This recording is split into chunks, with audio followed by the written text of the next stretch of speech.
র হরফে তাশদীদের আগে জবর বা পেশ থাকলে মোটা করে পড়তে হয়। কিরম ভাবে পড়তে হয়? মোটা করে পড়তে হয়। র তাশদীদের আগে জবর বা পেশ থাকলে মোটা করে পড়তে হয়। কিভাবে পড়তে হয়? মোটা করে পড়তে হয়। র তাশদীদের আগে কি কি থাকলে মোটা করে পড়তে হয়? জবর বা পেশ থাকলে মোটা করে পড়তে হয়। আসসালামু আলাইকুম ওয়া রাহমাতুল্লাহি ওয়া বারাকাতুহু। সম্মানিত দর্শক শ্রোতা এবং যারা আমরা কোরআন শিক্ষা দিতে চাই তাদের জন্য আজকের লেসন হলো যে র হরফ কিভাবে পড়তে হয়। আমরা যখন হরফ শিখিয়েছি তখন আমরা র হরফকে সাধারণত মোটা শিখিয়েছি, যে র হরফটা মোটা, কখনো কখনো পাতলা। এটা ছিল আমাদের হরফ শেখানো পর্যন্ত কথা। আর র হরফ নিয়ে আরো বিস্তারিত কথা আমরা এই র পড়া নিয়মের এই লেসনে অর্থাৎ 14তম পাঠে আমরা শিখবো ইনশাআল্লাহ। তো শুরুতে যেটা আমাদেরকে বুঝাইতে হবে সেটা হলো যে র হরফ অর্থাৎ র জবর, র জের, র পেশে, যে র উচ্চারণগুলো নরমালি দুইটা নিয়মে পড়া যাবে। হয় সেটাকে মোটা করে পড়তে হবে, নাহলে সেটাকে পাতলা করে পড়তে হবে। তাহলে র হরফ মোটা পড়ার বেসিক নিয়মটা আমরা আগেও একবার বলেছি, সেটা হলো যদি র উপরে জবর বা পেশ হয় তখন রটা মোটা হয়, র বা রু, আর জের হলে পাতলা হয়। এটা হলো রুট রুলস বা আসল নিয়ম। এরপরের কথাগুলো হলো যখন র সাকিন হবে তার আগে জবর পেশ হবে, র সাকিন তার আগে সাকিন তার আগে জবর পেশ হবে। এইরকম মানে র যখন জবর বা পেশ কেন্দ্রিক পড়া হবে তখন রটা মোটা, র সাকিন যখন জের কেন্দ্রিক পড়া হবে তখন রটা পাতলা। এটা হলো মূল কথা। তো এটা যখন আমরা বোর্ডে বা লিখিতভাবে বা মুখে বুঝিয়ে দিব, এরপরে আমরা বাচ্চাদেরকে এক একটা রুলস সন্দেহ সন্দেহ ইনশাআল্লাহ আমরা পড়াইতে পারবো। তো এটা দোয়া করে নিই, রব্বি জিদনি ইলমা, রব্বি জিদনি ইলমা, রব্বি জিদনি। র হরফকে দুই ভাবে পড়া যায়। একটা হলো মোটা করে পড়া। তো মোটা করে পড়ার বিভিন্ন অবস্থা আছে। তার মধ্যে এক নম্বর অবস্থা হলো র হরফের উপরে জবর বা পেশ হলে মোটা করে পড়তে হয়। র হরফের উপরে জবর বা পেশ হলে মোটা করে পড়তে হয়। চলেন, র বা জবর র, বা পেশ বু, রব্বু।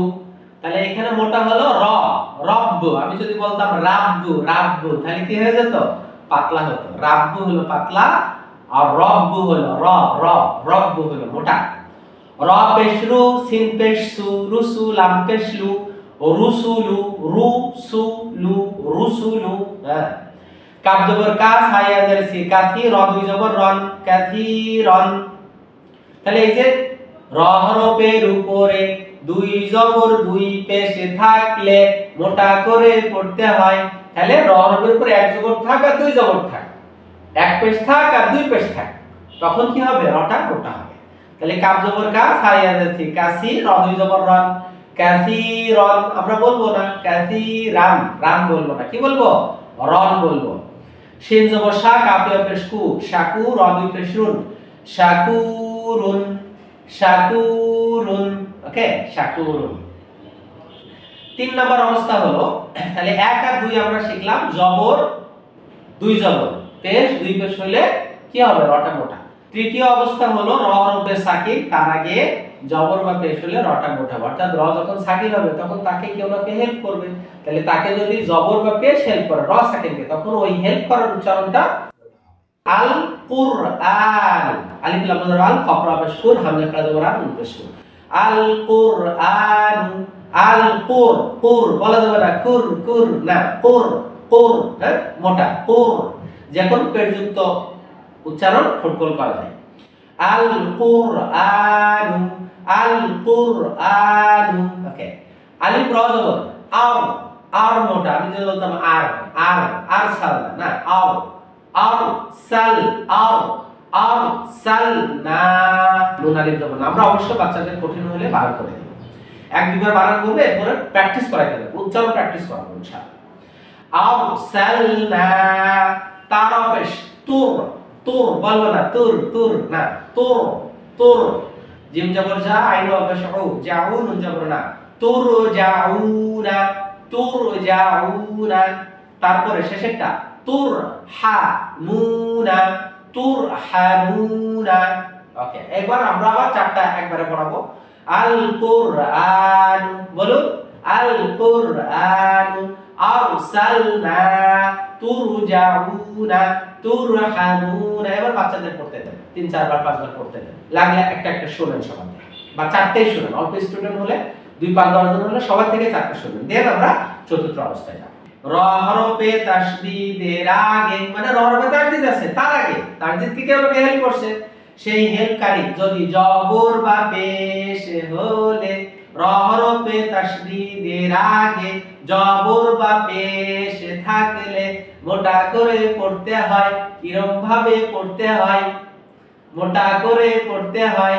র তাসদীদের আগে জবর বা পেশ থাকলে মোটা করে পড়তে হয়।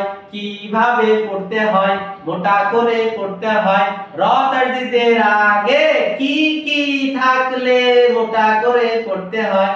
জবর বা পেশ থাকলে মোটা করে পড়তে হয়।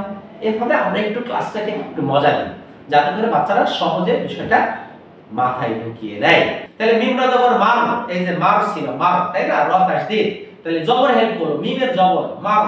তাহলে আমরা বলবো না মার, মার ধরে মার, না মার, হ্যাঁ মার, র জবর র। তাহলে র তাসদীদের উপরে আবার জবর আছে, তো রতে জবর তাহলে এমনি মোটা হবে, মার র, মার র। তাই জবর তাইনুন জেরনি, তাইনি, মার র তাইনি, মার র তাইনি, মার র তাইনি। আবার বলেন মার র তাইনি, ওকে, মাররাতাইনি, মাররাতাইনি, ওকে।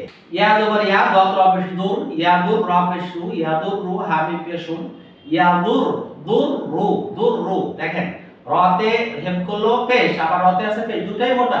ইয়াদুর রু হুম, ইয়াদুর রু হুম, ইয়াদুর রু হুম। কয়েকবার বলেন, বারবার বলেন। আবার আগেরটা বলেন মাররাতাইনি, ইয়াদুর রু হুম। এভাবে বলেন এবং শুনেন। পঞ্চম অবস্থা, র সাকিনের পরে ইস্তেলার হরফ আসলে মোটা করে পড়তে হয়। র সাকিনের পরে, দেখেন আগে ছিল কিন্তু র সাকিনের আগে, র তাসদীদের আগে, কিন্তু এটা হলো পরে। যে আগে কি আছে ওটা দেখার দরকার নেই, আগে হয়তো জের আছে, হ্যাঁ র সাকিনের আগে জের আছে, কিন্তু র সাকিনের পরের অক্ষর যদি মোটা অক্ষর হয়, মানে ইস্তেল, আমরা আগে ইস্তেলার হরফ প্র্যাকটিস করে এসেছি। ইস্তেলার হরফ হলো সদ, দ, ত, জ, কফ, গাইন, খ। সদ, দ, ত, জ, কফ, গাইন, খ কিসের হরফ? ইস্তেলার হরফ। ইস্তেলার হরফ কিভাবে পড়তে হয়? মোটা করে পড়তে হয়, ঠিক আছে? তাহলে যখন এর প্রিভিয়াস রুলস আসে তখন সেটা আবার একটু প্র্যাকটিস করে দাও, যাতে বাচ্চাদের ওই প্রিভিয়াস বিষয়গুলো মনে আসে যে আসলে বিষয়টা এরকম ছিল। ওকে, তাহলে এখন আমরা দেখব র সাকিনের পরে যদি ইস্তেলার হরফ থাকে, তাহলে ওই রটা যদি পাতলা নিয়মেও হয়, তখন ওই রটাকে পাতলা নিয়মে হইলেও ওই রটাকে তখন আমরা মোটা করে পড়ব। যেমন কফ র জের, এটা কিন্তু ছিল পাতলা, কির, কির ছিল কির, কিন্তু পরে আছে ত আলিফ জবর ত, কির ত ছিল কির ত। কিন্তু এখন যেহেতু র সাকিনের আগে মোটা অক্ষর উচ্চারণ আছে, এইজন্য আমরা র সাকিনকেও মোটা করে ফেলব। এখন বলবো কির, কির ত সিন দিছে সিন, কির ত সিন, কিন্তু পাতলা করে বলে কির ত সিন, কির, কির না কির, কির ত সিন, কির ত সিন। মিম রজের মির ছিল মির, সাদুন ছিল, এখন হবে মির, মির র র র মোটা, মির সা দাল দুই পেশ দুন, মির সাদুন, মির সাদুন। ফির কাতিন, ফির পাতলা ছিল, এখন ফির মোটা, ফির কাতিন, ফির কাতিন, ফির কাতিন। কির তাসিন, মির সাদিন, ফির কাতিন, কির তাসিন, মির সাদুন, ফির কাতিন, ফির কাতিন। বারবার বলান, একা একা বলান, সমষ্টিগতভাবে বলান, পার্সোনালি শুনেন, দেন আমরা পরের অবস্থায় যাব। মোটা উচ্চারণ, র মোটা উচ্চারণের ষষ্ঠ অবস্থায় আমরা শিখতে যাচ্ছি যে এমন অবস্থা যেখানে রতে আমরা থেমে যাচ্ছি, আর থামার কারণে সেখানে সাকিন হচ্ছে, তখন আমরা দেখব যে র সাকিন, তার আগের অক্ষর সাকিন, তাহলে তার আগের অক্ষর দেখব। যদি জবর আর পেশ হয় তখন রটা কি হবে? মোটা, কারণ জবর পেশ কেন্দ্রিক সব র কি হয়? মোটা হয়। ওকে, র হরফে থামলে তার আগে সাকিন, সাকিনের পূর্বে জবর বা পেশ হলে মোটা করে পড়তে হয়। তাহলে ষষ্ঠ অবস্থা, র কিভাবে মোটা পড়বো? র হরফে থামলে তার আগে জবর বা পেশ, থামার সময় রটা সাকিন হয়ে যাবে, নরমালি অবস্থাটা এরকম। র হরফে থামলে তার আগে সাকিন, সাকিনের পূর্বে জবর বা পেশ থাকলে মোটা করে পড়তে হয়। কিভাবে পড়তে হয় লাগলে বোর্ডে বুঝান, এই যে র তার আগে সাকিন তার আগে জবর বা পেশ, বুঝাই দেন তাহলে আরো সহজ হবে। বানান কিভাবে করবেন? ওয়াল জবর ওয়াল, একসাথে আমরা গেলে আলিফ সাত র জবর আসর, বোঝানোর জন্য এভাবে বলতে পারেন ওয়াল জবর ওয়াল, আলিফ সাত জবর আস, র সেকেন্ডে র, হ্যাঁ তাহলে ওয়াল আসর, একসাথে ওয়াল আসর। আর যদি একসাথে বানান করেন ওয়াল জবর ওয়াল, আইন সাত র জবর আসর, র মোটা আসর বলা যাবে না, আসরা আসর না আসর, র মোটা হয়ে যাবে, ওয়াল আসর ওয়াল আসর। ওকে, লাম জবর লা ফা ইয়া জারফি লাফি ইয়ামাত, খ সিন পেশ খুস র সাকিন, তাহলে খ সিন র পেশ খুসর, খুসর। দেখেন র মোটা করতে যে সিন মোটা করলে সদ হয়ে যাবে, খুসর না খুসর, খুসর। এই ছোট ছোট মানে ভুলগুলো স্টুডেন্ট যাতে অভ্যস্ত না হয়ে যায় এই জন্য আপনারা ভেঙে দিবেন যে এটা সিন, এটা সদ না, খুসর না বলে খুসর, খুস সিন হলো র, র। ঠিক আছে, দ্বিতীয় লাইনে চলে আসি আমরা। ওয়াল লাম জবর ওয়াল, ফা জিম র জবর ফাজর, ওয়াল ফাজর ওয়াল ফাজর, শিন হা র জবর শাহর, শাহর শাহর, একসাথে শাহর শাহর শাহর। অনেকে বলে শাহার, শাহার বললে হাতে জবর হয়ে যাবে, বলবেন শাহর শাহর, একসাথে শাহ শাহ, মানে হা সাকিন র সাকিন উচ্চারণ করলে অল্প অল্প একসাথে হয়। তাসিন যে তিস আইন জবর আ তা জবর তা, তিস আতা আইন শিন জবর আশ র সাকিন আশরা আশরা আশরা, তিস আতা আশরা তিস আতা আশরা আশরা তিস আতা আশরা। ওকে, তিস আতা আশরা। তো ষষ্ঠ অবস্থা প্র্যাকটিস হয়ে গেলে বারবার প্র্যাকটিস করান, এককভাবে করান, যারা পারে তাদের দিয়ে বাচ্চাদের আরো প্র্যাকটিস করান। সপ্তম অবস্থা, র হরফে যখন সাকিন হবে তার আগে যদি অস্থায়ী জের হয় তখন এটা কি হবে? র হরফটা মোটা হবে। এই জেরটা মূলত অনেক সময় সাকিন ছিল, যে ছিল মান ইরতাদা এরকম ছিল, একটা আলিফের জেরটা নাই করে দেওয়া হয়েছে, আর মান যে নুন সাকিন ছিল এটাকে জের দিয়ে মানির পড়া হয়েছে, মানির তাদা। আর এই অস্থায়ী জেরের আগে অবশ্যই একটা এই যে হামজাতুল অসল থাকে, কেমন র সাকিনের আগে একটা হামজাতুল অসল থাকে, তার আগে জের থাকে, এটা হলো অস্থায়ী জের বলা হয়। র সাকিন তার আগে একটা হামজাতুল অসল মানে যে আলিফটা মিলে যায়, আর তার আগে একটা জের। ওকে, তাহলে মানির মানির মানির, নরমালি এটা জের হওয়ার কথা না, মানির হওয়ার কথা, পাতলা হওয়ার কথা। তাহলে মিম জবর মা নুন রজের নির, এখন নির হবে, তাহলে এটা অস্থায়ী জের। কেমন মানির তাব তাব, মানির তাব, রব্বির রব জবর রব বা রজের বীর রব্বির, হ্যাঁ রব্বির ছিল বীর, এখন হবে বীর বীর, রব্বির জিউনি রব্বির জিউনি, রব্বির জিউনি ছিল, এখন বলবো রব্বির বীর বীর জিউনি। আবার বলি র সাকিন আগে একটা হামজাতুল আসল থাকে, তার আগে জের থাকে, এইটাকে নরমালি বাচ্চাদের সহজে বোঝানো যাবে, এটা হলো অস্থায়ী জের। ঠিক আছে, আলিফ জেরি নুন রজের নির, ইনের, এটা ছিল ইন, ইর তাপতুম ছিল ইন ইর, তাই এখানে ইনির হয়ে গেছে। হ্যাঁ, নুন জের র সাকিন কে ধরতেছে, তার আগে একটা হামজাতুল আসল আছে, তাহলে ইনির হয়ে যাবে ইনির, ইনির তাবতুম, ইনির তাব, তাব আবার কলকলা, এটা যেন বাদ না যায়, ইনির তাবতুম মানির তাব রব্বির জিউনি ইনির তাবতুম, প্র্যাকটিস করালে হয়ে যাবে। এখন আসেন পাতলা, তাহলে পাতলাতে হলো জের বা জের কেন্দ্রিক যত উচ্চারণ সব হবে কি পাতলা। তাহলে র হরফের নিচে জের থাকলে পাতলা করে পড়তে হয়। পাতলার 2 নম্বর অবস্থা, র সাকিনের আগে জের থাকলে পাতলা করে পড়তে হয়, অর্থাৎ র সাকিন তার আগে জের, র তাজদিদের আগে জের থাকলে পাতলা করে পড়তে হয়। তাহলে রতে সরাসরি জের, র সাকিন তার আগে জের, র তাজদিদ তার আগে জের, এই সবগুলো কি হবে র কেন্দ্রিক, র কে জের কেন্দ্রিক পড়া হচ্ছে, এই জন্য রটা হচ্ছে পাতলা। জাল কাবজের জিক র জের রি, জিক রি রি, এটাকে রি যদি বলে কেউ ভুল হবে, জিক রি। রিজকুন রিজকুন, সুদুরি র জের রি সুদুরি, আপনি বানান করে পড়াবেন এবং বারবার পড়াবেন। রিজালুন রিজালুন, ফিরআউনা ফিরআউনা, ওয়াস বীর ওয়াস মোটা বীর পাতলা, 12 জের বীর র জের দিয়ে পড়া হচ্ছে। মির ইয়াতিন মির ইয়াতিন, বিল বিররি র তাজদিদ জের হেল্প করেছে, আবার তাজদিদে জের, দুটোই পাতলা, বিল বিররি। লির রিজালি লির রিজালি। চতুর্থ পঞ্চম অবস্থা, র হরফে থামলে, র হরফের আগে সাকিন হলে সাকিনের আগে জের, অর্থাৎ র হরফে থামলেন সেখানে সাকিন, তার আগের অক্ষরে সাকিন, তার আগে জের, মানে র সাকিনে জের, তার আগে সাকিন, তার আগে জের, র সাকিন, তার আগে সাকিন, তার আগে জের। উদাহরণটা হলো হা জিম জের, হিজ, র সাকিন। তাহলে এখানে হিজর, এখানে বলবো না হিজর, এটা মোটা হবে না, কারণ এটা পাতলা হবে। র সাকিন, তার আগে সাকিন, তার আগে জের, হিজর, হিজর, হিজর। পঞ্চম অবস্থা, র হরফে থামলে তার আগে ইয়া সাকিন থাকে। এটা খুব সহজ। এটার উদাহরণ এরকম ছিল, র সাকিন, তার আগে সাকিন, তার আগে জের, এরকম ছিল। কিন্তু যখন আপনি র সাকিনের আগে ইয়া পেয়ে যাবেন, তখন আর অটোমেটিক আগে জের হবে। আর যদি জবরও হয়, যে র সাকিন তার আগে সাকিন, তার আগে জবরও হয়, তো র সাকিন থাকলেই সেটা পাতলা হয়ে যাবে।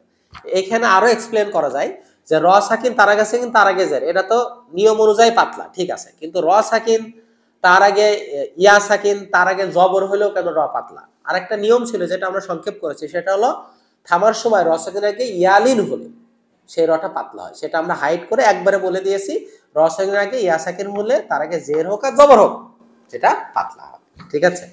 সো আমরা এক কথা বলবো, র হরফে থামলে তার আগে ইয়া সাকিন থাকলে পাতলা করে পড়তে হয়। কবদবর ক, দালিয়া জিদে কদির, অদুপেশুন, কদিরুন ছিল, কিন্তু থামার কারণে হয়ে যাবে কদির। দালিয়া জিদে ইয়ামার, তারপর র সাকিন, তাহলে রটা পাতলা হবে। কদির। ইয়াসিরুন ছিল, ইয়াসিরুন, এখন রুন পর্যন্ত মোটা ছিল, ইয়াসিরুন, কিন্তু যখন থামতেছে তখন হবে ইয়াসির। ইয়া জবর ইয়া, সিন ইয়া, রজের সির, ইয়াসির। খয়া জবর খয়, রদ বিশুন, খয়রুন। দেখেন এখানে কিন্তু র দুই পেশ, র মোটা, আবার তার আগে ইয়া সাকিন, তার আগে জবর আছে, ইয়ালিন আছে, তো ইয়ালিনও পাতলা, এই জন্য র সাকিন, একই কথা, ইয়ালিন আর র সাকিন একই কথা। সো খয়া জবর খয়, র সাকিন, খয়র হওয়ার কথা, কিন্তু আমরা পাতলা করে বলবো খয়র, ইর বলবো, ইর, খয় বলে টান দেবো, খয়র, খয়র। কাব জবর কা, বাইয়া দেবে কাবির, অদবিশুন, কাবিরুন ছিল, এখন হবে কাবির, কাবির। ওকে, অনুশীলন থেকে আমরা বাচ্চাদের টেস্ট করতে পারবো র হরফের উচ্চারণ কয় ভাবে পড়া যায়, বলে দুই ভাবে পড়া যায়, কিভাবে মোটা করে পাতলা করে। আচ্ছা, পোর বারিক নিয়ে উস্তাদদের মনে অনেক সংশয়। পোর বারিক, মানে পোর বারিক, এই বারিক শব্দটা আরবি, কিন্তু এটার মানে পোর বারিক হিসাবে আরবরা বা তাজবিদে খুব একটা ব্যবহার হয় না, কেমন? তো মোটা পাতলাই বলবেন, বাংলায় আমরা মোটা পাতলা এটা ব্যবহার করেছি, আমরা পোর বারিকটা আনি নাই। তো যদি মনে করেন আনতে হবে, খুব কমন, আপনারা আনবেন, আনলেও কোনো সমস্যা নেই, ঠিক আছে। সেক্ষেত্রে মোটাকে পোর বলে আর বারিকরে পাতলা বলে। ওকে, তো র হরফ কয় ভাবে পড়া যায়? দুই ভাবে পড়া যায়, মোটা করে পাতলা করে, এভাবেই বলবে বাচ্চারা। র হরফ মোটা করে পড়া তিনটা নিয়ম বলো, দুই নম্বর অবস্থা বলো, তিনটা অবস্থা বলো, এভাবে ধরা যাবে। র হরফ পাতলা করে পড়া দুইটা নিয়ম বলো, তিনটা নিয়ম বলো, নিয়মগুলো বলো, এভাবে আপনারা অবশ্যই কোশ্চেন করতে পারবেন। ওকে, তো এইভাবে প্র্যাকটিস করান। এই লেসনটা কিন্তু আমাদের তুলনামূলক একটু বড় লেসন, তো এটা আমরা 2 দিন 3 দিন সময় লাগাইতে পারি বাচ্চাদের ক্ষেত্রে। আর যারা হিপস মাদ্রাসায় পড়ে তারা একদিনও চাইলে পড়তে পারে, লাগলে 2 দিন পড়তে পারে। আরো ভালো হয় যখন আমরা একটা বই শেষ করব আমাদের তাজবিবে, তখন আরো এক দিব রিভিশন দিব, তাইলে আরো মাথায় নিয়মগুলো, প্র্যাকটিসগুলো পাকাপোক্ত ঢুকবে ইনশাআল্লাহ। তো প্র্যাকটিস করুন, আমাদের ভিডিওগুলো শেয়ার করুন, সবাইকে জানান যে এর সুন্দর একটা বই আসছে, তার টোটাল টিউটোরিয়াল আছে। যারা আপনারা আপনাদের প্রতিষ্ঠানে বা আপনার বক্তব্যে বা আপনার এলাকায় এই বইটা পড়াইতে চান, আমাদের সাথে যোগাযোগ করতে পারেন। আমরা কিছু অধিকাংশ সময় হাদিয়া দিই, কিছু কপি, সাথে হয়তো কিছু টাকা দিয়ে নেওয়া লাগে, এবং খুবই স্বল্প মূল্য বইটা। হ্যাঁ, আমাদের সাথে যোগাযোগ করলে নিতে পারবেন ইনশাআল্লাহ। আসসালামু আলাইকুম ওয়া রাহমাতুল্লাহি ওয়া বারাকাতুহু। আল্লাহ হাফেজ।